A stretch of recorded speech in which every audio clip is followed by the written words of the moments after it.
So as soon as she fell, it was like a reaction, so I landed like a couple of kicks. More than a couple or a couple? I'd say probably like about a couple.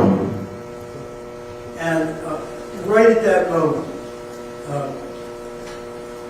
what happened? So when she got the second kick, I think I heard like some type of wheezing, coming out of her.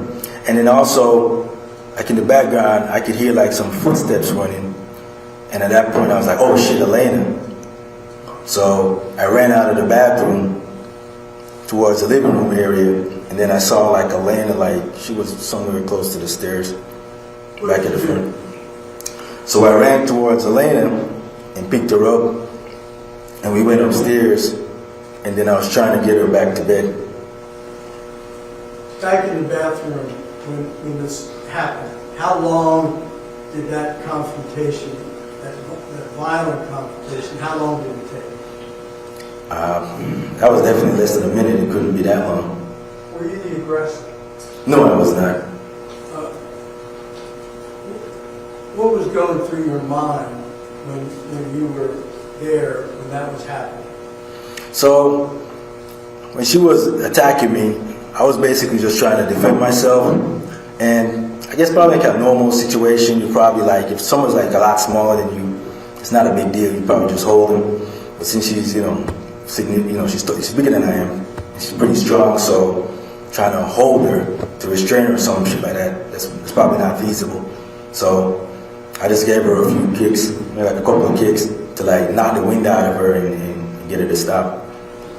These kicks, are they wind up kicks of somebody, or are they all part of the movement of what's going on? It's just like sort of like in the movement, because like when you flip, you got a leg behind you and you just whip it and then you whip the next one. When you get Elena, where do you take her? I took her back upstairs to her bedroom. And why? Because I didn't want her around, any type of situation where, there was any type of family violence and stuff like that. And when you get to her bedroom, what do you do? So I was there trying to get her to go back to sleep. And then, at the time I'm thinking about like, okay, she probably just called the police and Andrew.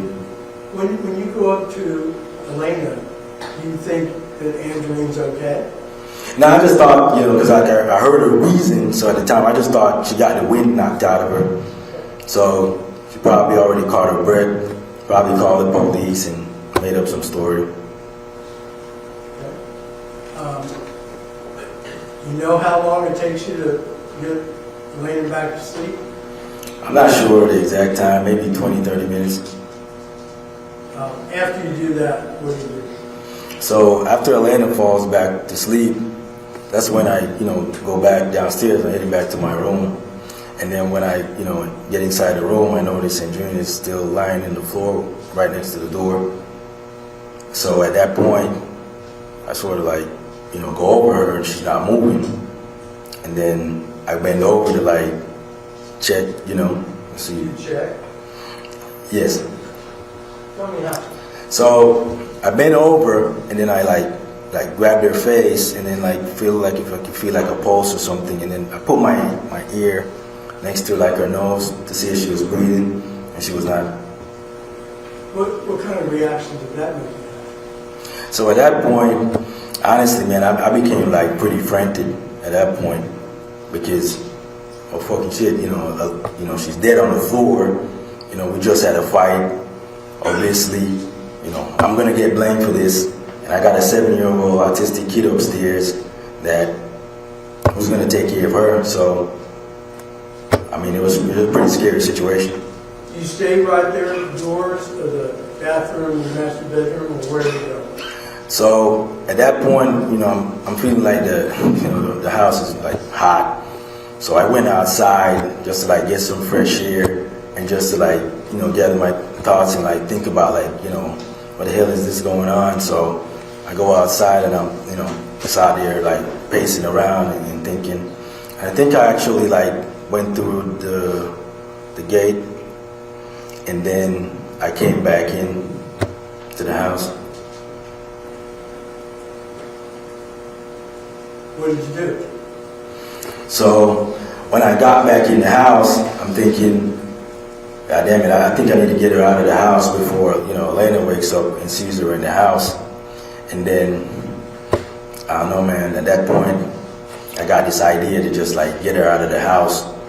So I think I made like a text message or something like, where are you type deal. And then I went into the garage and I got two trash bags. Describe yourself when you're doing it.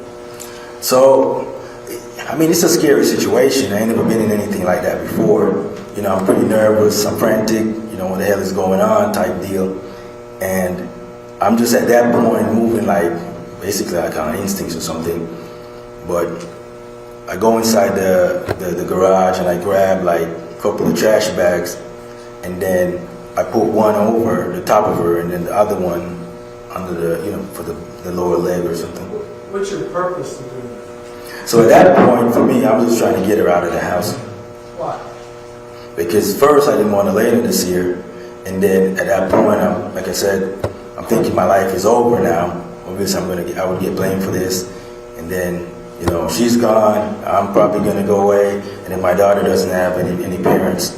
You said that you were going to get blamed for this. Did you think you were guilty of it? No, I didn't think I was guilty, but knowing like the circumstance, there's obviously a dead person in your house, and you're the only adult there, and I know she's like issues before with the marriage where she's having an affair and stuff like that. So it just seemed like any run-of-the-mill police that would be familiar with this situation. It just seemed like obviously we know why you do this kind of deal. So I was just trying to escape the whole situation. Okay, ladies and gentlemen, it's my understanding you have a verdict. Please hand the verdict form to my bailiff for my inspection. And Mr. McDonald, please stand with the counsel.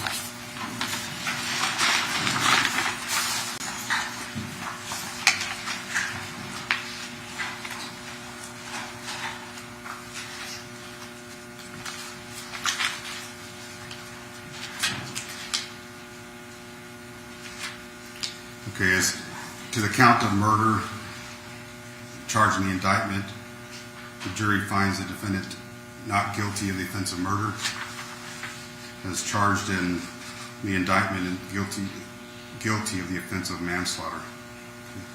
Is that anybody wish to have the jury polled? No, Your Honor. Yes, Your Honor. Okay, juror number 1 is a foreperson. Is this your individual verdict? Yes, sir. Juror number 2, your individual verdict? Yes, sir. Juror number 3, your individual verdict? Yes, sir. Okay, juror number 4, your individual verdict? Yes, sir. Juror number 5, your individual verdict? Yes, sir. Juror number 6, your individual verdict? Okay, I'm going to the back row. Juror number 7, your individual verdict? Yes. Juror number 8, your individual verdict? Juror number 9, your individual verdict? Okay, I got to hear yes. Okay, juror number 10, your individual verdict? Yes. Juror number 11, your individual verdict? Yes, sir. And juror number 12, your individual verdict? Yes, sir. Okay, thank you. Okay, on behalf of myself, and you can have a seat now. Is the state going to make any motion regarding his bond on the tampering? Did he apply for community supervision on the manslaughter? Your Honor, at the time that this came about, we did not anticipate that we would be seeking a lesser included instruction, that we would not have been eligible to make application. We're asking the court for leave to file an application now. Okay. That's granted. In any request on the tampering bond? Your Honor, not on the tampering bond, but based upon the jury's verdict, we'd ask that these bond be revoked and be taken into custody pending sentencing. Okay. Your Honor, Yes. it's been a difficult trial. As the court knows, this man has been on bond for months and months and months and months and months without any difficulty whatsoever. None. He's paid a bail bondsman. He's been on electronic monitoring, has had not one single deviation. And now the jury has spoken. with the charge of manslaughter. There's no reason at all, given the change in circumstances to an extent in his favor, that he not be permitted to remain on bond pending sentencing, which we can do in the normal course of business expeditiously. Okay, well, I'm going to revoke his bond on the tampering, and I'm going to hold him in custody. He did testify also to abusing a court, but in my understanding it's a second-degree felony, and he's been convicted of the manslaughter, and I'll still consider your arguments on probation next week for punishment evidence, but we'll take him in custody now.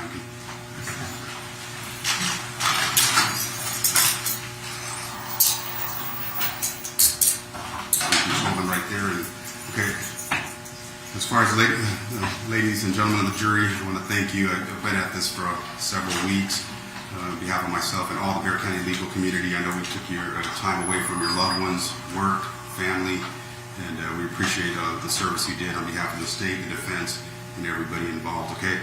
In addition, the instructions I gave you earlier throughout the trial about not discussing the case with anybody don't apply anymore. You obviously can talk to somebody if you want to. You don't have to talk to anybody if you don't want to. Sometimes the attorneys will ask you questions if we thought we did this right or this wrong. You're free to talk to them. You're free not to talk to them. And in fact, I need to see the letter. There's a, can I see that blue, Tony? Or I want to review it before I send it back to them. The letter from a national show, 48 Hours. There's a letter, and it basically will ask if you want to call them, if you want to speak or not. You're free to do that. You're free not to do it. But I didn't get to review it myself before it goes back to make sure it's. I'll look at this letter before they go back, and if y'all can just wait around for this letter. And again, it's up to you if you want to contact them or not, or including any other medias. Okay. Okay. Thank you again. Excuse me. All rise to the jury.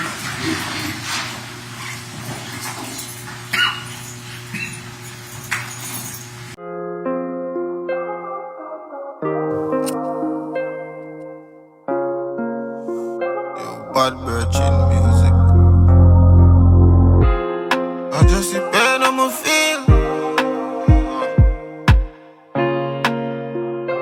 Hear me, I send a man. Yo, mappy. I just see pain on my feel inside. Yeah, hear me.